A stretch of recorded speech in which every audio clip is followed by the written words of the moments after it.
Zcash coin kamida coinanka ugu saameynta badan suuqa cryptocurrency sidoo kale coin kamida coinanka sida maalinlaha ah sida isbuuclaha sida billaha looga faa'iido coin jari kara 24 saac $200 coin jari kara isbuucii $200 coin jari kara bishii $300 coin daadan kara 24 saac gudahood $100 coin kici kara 24 saac gudahood $100 waa coin ajaa'ib ah coin kamida coinanka aadka looga faa'iido waxaa maanta dul istaagi doonaa Zcash ama SEC sida u taqaanid fursadaha caqabadaha haysta iyo qaabka looga faa'iideysan karo coinkan waa coin aad iyo aad u badan yahay volatility-giisa haddaba qaabkee uga faa'iideysan kartaa halkee ayuu soo gaari karaa mustaqbalka waxaan ku jeexi doonaa barnaamijkeena fursadaha coinska oo aan maanta uga hadlayno Zcash ama SEC waxaan tagi doonaa screen-ka ila soco haddaan fiirno ilaa iyo markaan la baxshay 253% haddii aan fiirno dhaqaaqii hore inta ka dhaqaaqay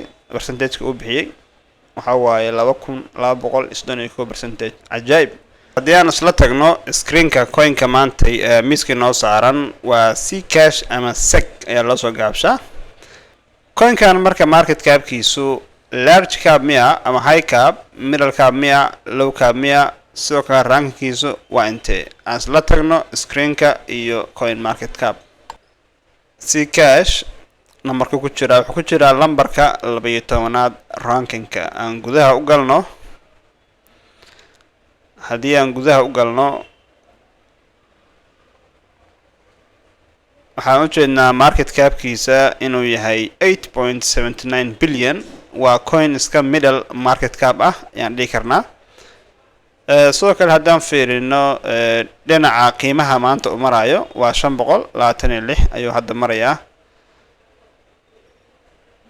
qodobka labaad haddii aan ka fiirino utility and use case shaqada coin-ka uu qabanayo iyo waxa loo isticmaalo sidoo kale coin-kan hype miya mise waa xal ayadana waa muhiim coin-kan marka caadiyan waa coin project leh aan fiirina marka utility-giisa marka si guud waxa waaye waa privacy inuu yahay privacy waa coin ka shaqeeya ilaalinta xogta macaamiisha iyo xiriiradooda waana runtii mid kamida coinanka maaragtay aadka lagu isticmaalka badan yahay lacag diristamka laga hadlayo haddii aan fiirino use case-kiisa maxaa loo isticmaalaa dadku maxay u isticmaalaan qodobka koowaad waxa waaye lacag diris qarsoodi ah yacni qofkii raba inuu isqariyo haddana raba inuu lacag diro aan la ogaanin wuxuu isticmaalayaa Zcash ayuu isticmaalayaa waxaa kaloo isticmaala ganacsiyada isqariya ama aan rabin inay yacni muuqdaan lacagaha dirayaan aad bay u isticmaalaan waxaa kaloo isticmaala dadka yacni ku nool dalalka xayiraadda maaliyadeed la saaray ayadana way isticmaalaan wadamada shuuciyiinta oo kale ama qofkii raba inuu cashuuro dhunto oo kale aad bay u isticmaalaan sidoo kale qodobka ugu dambeeya ilaalinta xogta maaliyadeed ee shakhsiga ah coin-kan waxyaabaha runtii aadka qiimaha u yeelaya diiradda maaragtay dadka u saarayaan waa coin maaragtay dadkaba la shaqeeyaba marka qofka ilaalinta xogtiisa gaarka ah haddii hal ahayd xiriirada uu sameeyaa transactionska uu diraayo waxaasoo dhan si qarsoodi ayuu maaragtay coin-kan uu maaragtay ugu shaqeeyaa oo qofkaas wax reference ama tracking lagu sameyn karo haddii aan fiirino tokenomics-ka coin-kan sida loo qaybiyay mirahiisa haddii ahaa lahayd maximum supply-ga total supply-ga iyo circulating supply-ga aan isla fiirino coin market cap-ka haddaan tagno waxaan u jeednaa coin-kan inuu yahay supply-giisa maximum supply-ga ah 21 milyan inuu yahay total supply-giisa marka waxaan dhihi karnaa 16.7 milyan waaye circulating supply-giisuna waxa waaye 16.7 milyan marka runtii circulating-kii iyo total-kiina waa isleeyihiin waxa sii maqanna waxa waaye waa wax maaragtay 4 milyan maaragtay xoogaa ah marka waa ajaayib waaye coin mirisu aad u kooban waaye sidoo kale maaragtay score-kiisu waa 70%. sidoo kale coin history-ga haddii aan fiirino coin-kan waxaa fiiri doonaa all time low-giisa all time high-giisa ayaan idana fiiri doonaa haddii aan ku laabano coin market cap-ka chartiga haddaan fiirino coin-ka wuxuuna tusinayaa un keliya inuu 4,000 xoogaa kasoo dhacay unbaana tusinayaa marka si fiican trading view-ga ayaan u fiiri doonaa insha Allah. qodobka toddobaad ee coin news marka laga hadlayo warbixinada coin ka soo baxaya partnerships-ka ay coin-ku sameynayaan in la socoto waa muhiim. sidoo kale listing haddii lagu sameeyo waa muhiim. updateska macluumaadka soo baxayadana waa muhiim, waana la socotaa mar walba. qodobka sideedaad haddii aan fiirino waa community and hype, bulshada coin-kan iyo sida loo bumbuuniyo. Okay, sida u furcan tahay X, Telegram, Discord activity ay kala socon kartaa. qodobka sagaalaad waa technical analysis-ka aan tagno trading view-ga si aan u fiirino coin-kan fursadaha ka furan iyo caqabadaha haysta. haddaan fiirino chartigan sii tagno, haddii aan isla fiirino Zcash waxaan u jeednaa coin-ka hadda weekly ayuu noo saaran yahay. runtii haddaan fiirino coin-ka meelaha oo suuqa soo galay, maadaama uu chartiga market capka uuna sii waayay, kan wuxuu inoo sheegaa $47 ayuu noo sheegaya. marka $47 marka uuna siiyey waxaa kale noo sheegaa all time high markaas u sareysay oo uu gaaray coin-ku oo ahayd 2021 inuu ahaa 386. mar kale in coin-kan la soo daadiyay oo la keenay ilaa iyo aagan 18 ayuu noo sheegayaa oo ah 2024. okay, coin-ka marka wuxuu sameeyay dhaqaaq aan caadi ahayn ayuu sameeyay oo dhaqaaqii wuxuu ku tagay ilaa iyo 747 ayuu ku tagay. sidoo kale haddii aan fiirino dhaqaaqan runtii markii uu sameynayay anaga waxaa waaye dhaqaaq yar baan ka faa'iidaystay oo inkastoo dhaqaaqadiisa hore waxoogaa ka faa'iidaystay, haddana dhaqaaqan u dambeeyey runtii aagaan buu aad ugula meeleystay. marka meelahan baan uga baxay oo maana kusii fogaanba, laakiin runtii coin-kan si waali ah oo aan la filin ayuu dhaqaaqay. coin-kan markuu sida waalida u dhaqaaqay waxay ahayd 3 November 2025 bay ahayd. daadasho ayuu sameeyey, mar kale wuxuu yimid $193 ayuu yimid.